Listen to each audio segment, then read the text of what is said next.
Guys, eto na ang bagsakan ng mga isda. Ayan, ang fish port. Ayan, napakaganda rito. Ito mo yung bundok.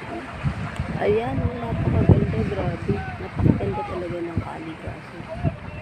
Ayan. Mother Nature. Diyan. Ayan na yung mga bangka. Dalawang bangka yung pumulaot. Ayan, at yun yung mga mangingisda. Ang dami nila. Ayan.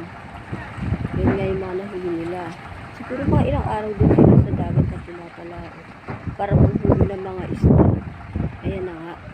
At yan, hinihila ni Kuya yung isda. Ayan, papakita ko sa inyo. Ayan. Hinihila nila. Yan, parang medyo nga delikado. Nakakatakot. Parang ugaw-ugawan. Tabla. Pero makapal yung tabla, malaki. Yan, hinihila nila. Papunta dun sa kuha ng isda. Ayan, banye-banyera yan eh. Ayan, guys. Banye-banyera mga isda. Ayan. Ayan, mga ang tsuhin. Ayan, mga sariwang isda. Eto nga, pinilibot pa ako dito sa kagandahan ng fish port. Ayan.